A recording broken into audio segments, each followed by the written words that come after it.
Ravi de vous retrouver pour ce nouveau numéro du Dessous des cartes. On commence cette émission en France, à Biarritz, une cité balnéaire connue du sud-ouest français où vit Vladimir Ossetchkine, un opposant russe réfugié en France, coupable aux yeux de Vladimir Poutine d'avoir, après des séjours dans les prisons du régime, créé une ONG qui dénonce les actes de corruption, de torture et de viol dans les établissements pénitentiaires de l'ex-URSS. En octobre 2025, le contre-espionnage français a interpellé 4 suspects, dont 3 originaires du Daghestan en Russie, qui se seraient rendus à Biarritz pour planifier une action violente contre l'opposant russe. Ossetchkine qui raconte qu'en 2022 déjà, il avait fait l'objet d'une tentative d'assassinat. Il aurait même vu le point rouge d'un viseur laser se déplacer sur la balustrade de sa terrasse. Vous l'aurez compris, on vous parle d'espions cette semaine, non pas ceux des films, mais ceux du monde réel. Des espions au service de démocratie comme de dictature, vous allez voir. Un tour du monde qui nous raconte l'évolution des services de renseignement au fil du temps, mais aussi comment certaines puissances moyennes investissent dans ce secteur pour rivaliser avec les grandes. Sortons nos cartes. Israël, 7 octobre 2023, la terrible attaque du Hamas, 1200 morts, 251 otages, traumatise le monde entier. Mais aussi les services de renseignement israéliens, vus comme les meilleurs au monde. Et ce, malgré la supériorité technologique d'Israël, clôture avec tirs automatiques et drones omniprésents. Le renseignement israélien est organisé entre le Mossad, voici son siège à Tel Aviv, le Shin Bet, et voici l'unité 8200, chargée spécifiquement d'écouter le Hamas.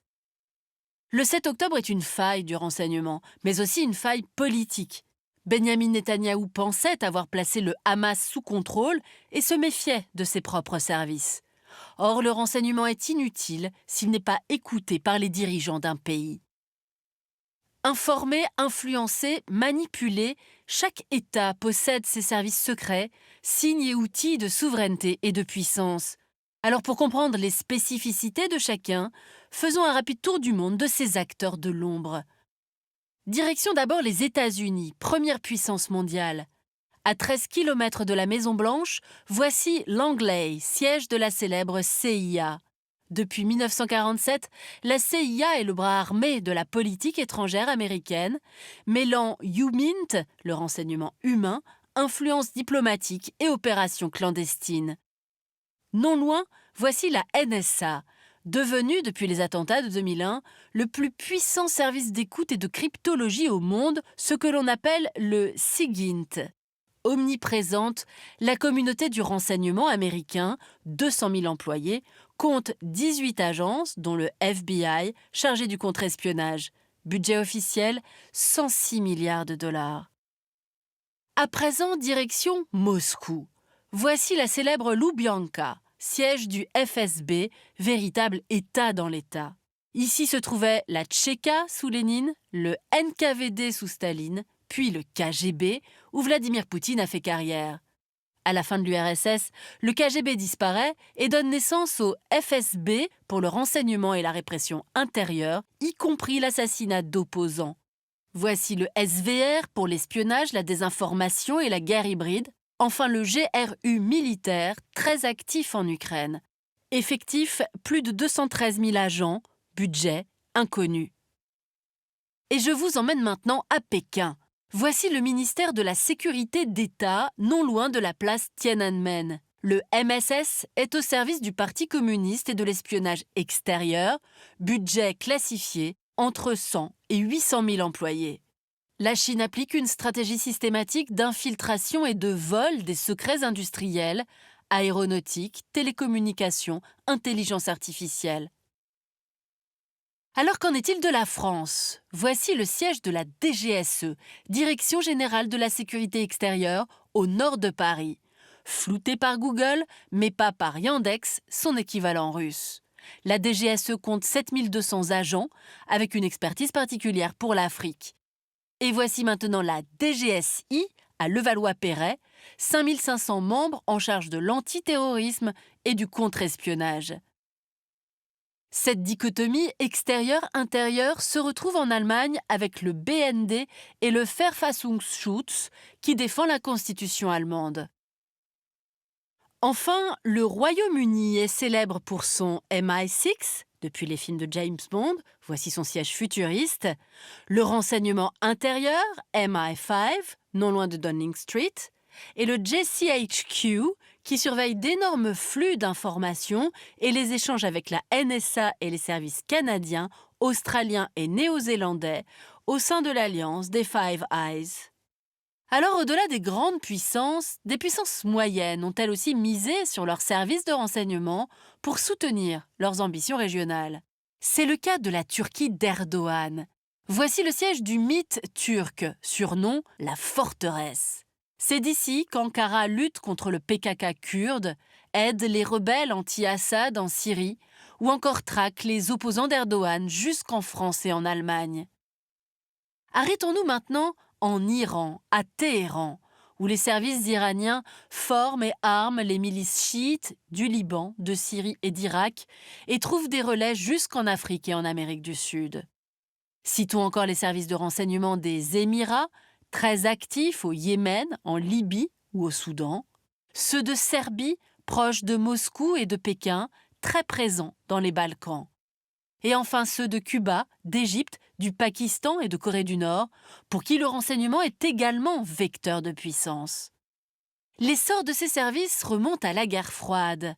Le monde est alors séparé en deux blocs qui orchestrent coups d'État et ingérence pour maintenir certains États dans leur sphère d'influence. Deux exemples. En 1968, c'est le KGB russe qui met fin au printemps de Prague avec ses alliés du pacte de Varsovie. Et au Chili, en 1973, la CIA soutient le coup d'État contre le socialiste Salvador Allende. 1991, c'est la fin de l'URSS, une période qui aurait pu reléguer les services de renseignement au second plan, mais l'émergence d'un monde multipolaire, instable et aux nombreuses sources de conflits, vous allez voir, va au contraire démultiplier les acteurs du renseignement, leurs missions et leurs outils. 11 septembre 2001, plus de 3000 morts. La lutte contre le terrorisme devient dès lors centrale pour les services de renseignement de nombreux pays. CIA, FBI et NSA n'ont pas su prévoir l'attentat. Services cloisonnés, manque d'imagination, incapacité à lire les signaux faibles. Certains terroristes s'entraînaient en effet dans des écoles de vol américaines. En réaction, Washington décuple les moyens contre l'islamisme radical. 10 ans plus tard, la traque des services américains aboutit à Abbottabad au Pakistan. Ben Laden, cerveau d'Al-Qaïda, y est tué par un commando héliporté. Seconde menace qui occupe les services de renseignement, la guerre hybride menée par certains acteurs, notamment la Russie de Poutine. Pour le comprendre, direction Salisbury en Angleterre. En 2018, Sergei Skripal, ex-espion russe passé au MI6 et sa fille y sont empoisonnés au Novichok, poison soviétique de qualité militaire.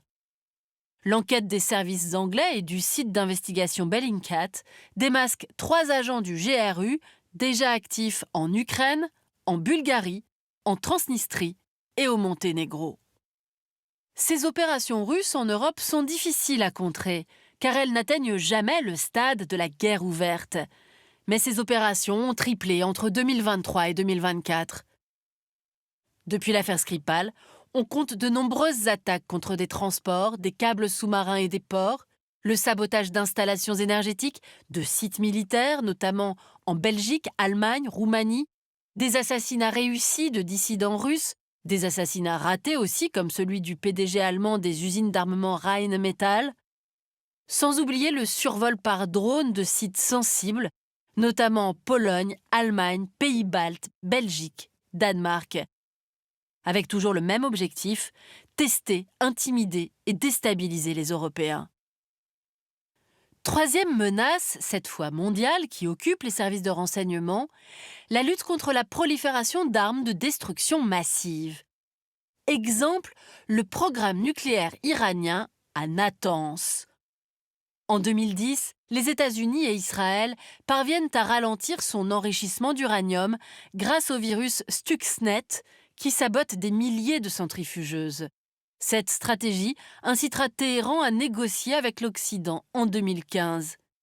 Le Mossad, qui défend la survie d'Israël, utilise aussi des moyens plus radicaux, éliminer des ingénieurs nucléaires iraniens, ou en 2024, frapper lourdement des cadres et réseaux logistiques du Hezbollah libanais avec des téléphones piégés, une opération inédite.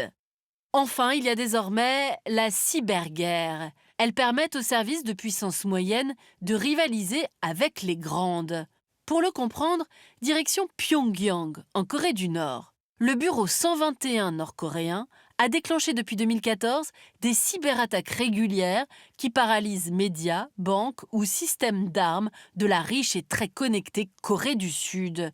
Et en février 2025, le groupe Lazarus, autre unité nord-coréenne, déjà active dans 14 pays, a réussi à hacker la plateforme financière Bybit à Singapour, butin 1,5 milliard de dollars.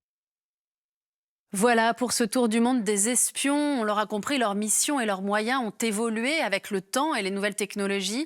Et les grandes puissances ne sont plus les seules à disposer de services de renseignement performants. Terminons avec une catégorie d'espions dont nous n'avons pas encore parlé, les transfuges ou agents doubles. Voici par exemple Oleg Gordievski, mort en mars 2025, après une vie bien remplie de hauts responsables du KGB qui s'était mis discrètement au service du Royaume britannique dans les années 1980, démasqué par les soviétiques en 1985 et décoré par la reine Elisabeth II en 2007, compagnon de l'ordre de Saint-Michel et de Saint-Georges, de quoi rendre un certain James Bond un brin jaloux. Un autre livre pour aller plus loin, celui de la journaliste Stéphanie Duncan, Espion, une histoire vraie, aux éditions Talendier. Ainsi s'achève ce nouveau numéro du Dessous des cartes. Rendez-vous bien sûr la semaine prochaine, même endroit, même heure. À bientôt.